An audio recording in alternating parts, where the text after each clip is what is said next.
Taylor from Tay Time here, and a new setup because I'm currently watching a little puppy who's coming towards me. Hi, Gertie. Play with all her toys. She knocked all of them over. It's quite chaotic. So this is this week's recap, or as I like to call, the Tay Time Weekly Recap of Insanity, because this week just unleashed so much chaos. Hold on, puppy's about to jump. Come here. Come here. You want to come say hi? Come on, Gertie. Come on. Yeah, we're doing a recap. Yeah, we're doing a recap. Yeah. You want to stay? Okay. So, she's right there.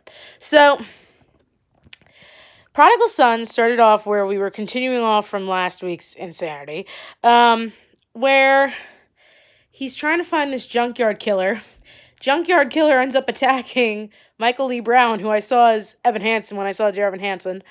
And Ainsley wants to be the first one on the case, and of course that angers her cameraman boy toy because he realizes he's getting,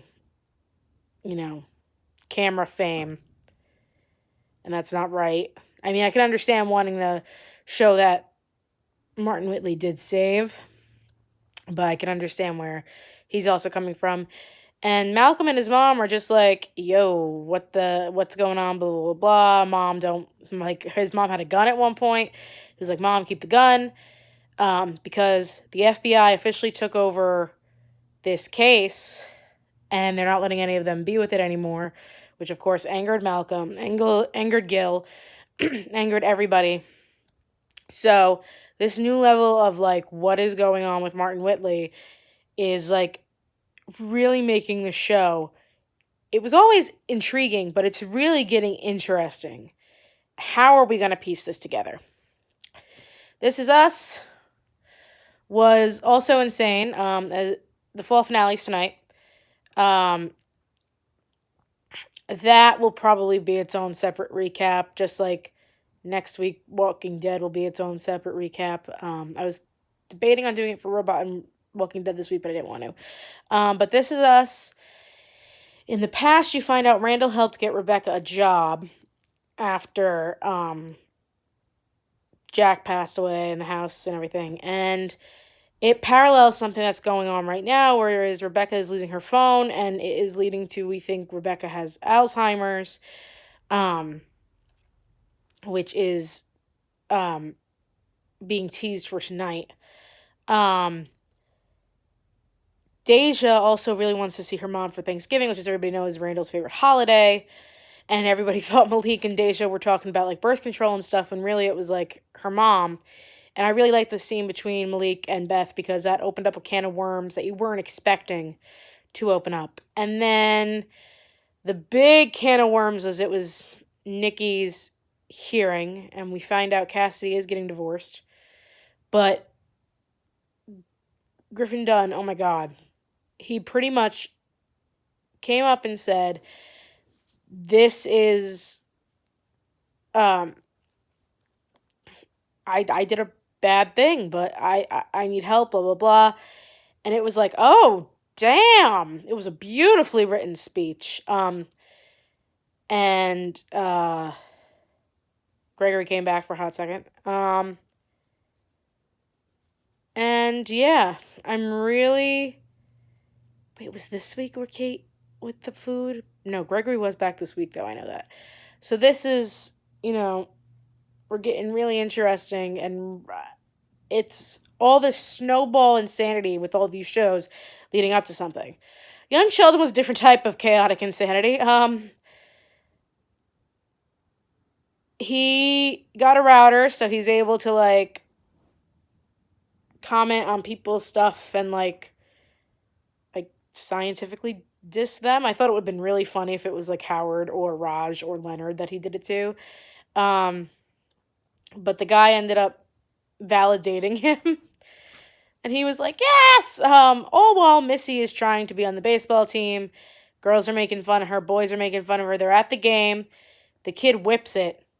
She misses the ball. He whips it again. She ducks. So it was a really good, we think she's going to do something, we think not. She goes up and she starts beating the shit, excuse my language, out of this kid. It was some of the greatest minutes of television. I hope we see more of this side of Missy. And then you find out Veronica still has some feelings for Georgie, and Georgie's moving on to another girl. This is going to lead up to something really, like, oh my God, I can't. This is going to, like, really become intense. So, in the last two shows, Robot and Walking Dead, I'm going to do Mr. Robot first. This was a commercial-free episode focusing on Vera, who's contacted Elliot to get him to Krista's house. Vera awakes Mr. Robot, and I have to say, Sam Esmail did a really good job showing the audience what Vera and the other guys see. With people with DID, I thought that was really well written. But the big reveal came in the last 20 minutes. Mr. Robot says, I can't protect you anymore. And Elliot discovers that through Krista. And Vera's like provoking him, but at the same time, Vera stops provoking him. And Vera means true. In Latin, I think, or is the Latin derivative of true. Basically, you find out that Elliot's father molested him when he was younger. And that's why he protected Darlene. And that's why it all makes so much sense now. The first thing we see Elliot do is bust a guy for child pornography. This makes so much sense. And I'm wondering what the third personality is going to be. And it makes more sense like when you go to the movie theater scene from a couple seasons ago, and he says to his father, and his father says, I'm sorry. And Elliot's like, yeah, but you're not. It makes so much sense now. But the episode ends. And by the way, the episode gets progressively darker, like in terms of lighting. And what happens is all of a sudden Vera's talking to him and Vera's like, this happened to me. It's okay. You need to find your truth. But let's get back to the hack that I hired you for. And Krista stabs him in the back. The lights go out. And that's the end of the episode. And you were like, oh my God. So I also messed up. Robot has 5 episodes left after this coming week. Because this coming week is episode 8. I thought there were only 2 left. They had a 13-episode season. I was like, damn. But now what is this going to do in terms of the story? Are we going to go back and see how this shaped things? Next week seems to go back to Janice, the taxidermy lady, with Dom and Darlene, and Krista and Elliot escaping. So I'm intrigued to see where that goes. But that opened up a whole can of worms. Then The Walking Dead. Before we go any further, I understand people watch ahead of time. I understand that there are spoiler sites. I understand stuff gets leaked. I understand people come across it accidentally, on purpose. They're sent it. It's not anything. There's so many combinations. Please keep spoilers to yourself. Please. Thank you. So it was proven that Dante was a whisperer. And that he was the whisperer that actually held Sadiq back and wouldn't let him fight. Sadiq thought he froze, but everything's coming together. But Sadiq is having some real issues with PTSD. And at the same time, the whisperer they captured lets them know, A, that they think Lydia's dead, and B, ends up getting poisoned by Dante to die and not reveal anything.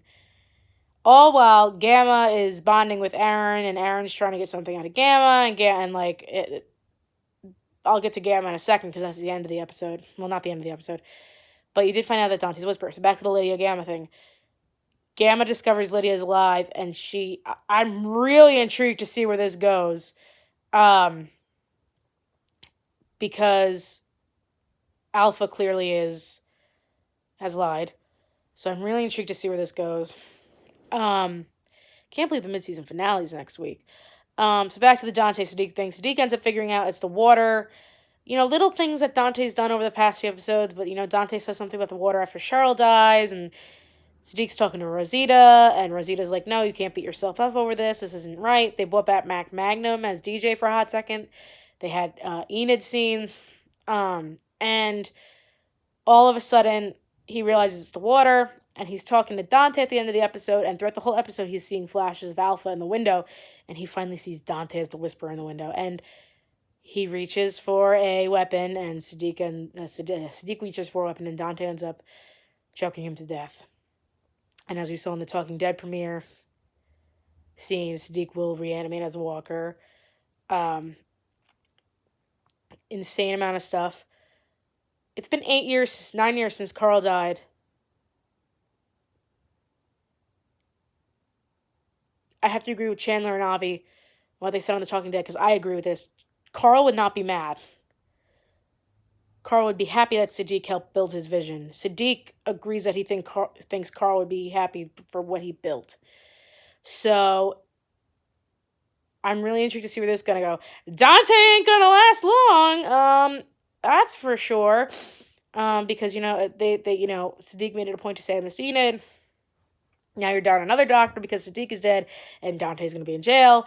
And Lydia runs away because Carol tells her, because Gamma's about to kill Aaron, and Carol shows up and Lydia shows up, and that's when Gamma finds out, and Lydia runs away and because she finds out Carol's kind of using her. I'm really intrigued to see where this is going to go because Rosita ain't going to let this slide. Daryl sure ain't going to let this slide. Michonne ain't going to let this slide. Carol's going to go full Carol Brady. She was like halfway there this episode. This is going to be an intense mid-season finale. This was just an insane, intense week of episodes. Let me know what you all thought down in the comments down below. Please like and subscribe. Here's Puppy. Say goodbye, Gertie. Bye-bye. Go back to... Oh, were you sleeping? I'm sorry. All right. And... yeah, that's about it. Bye, guys.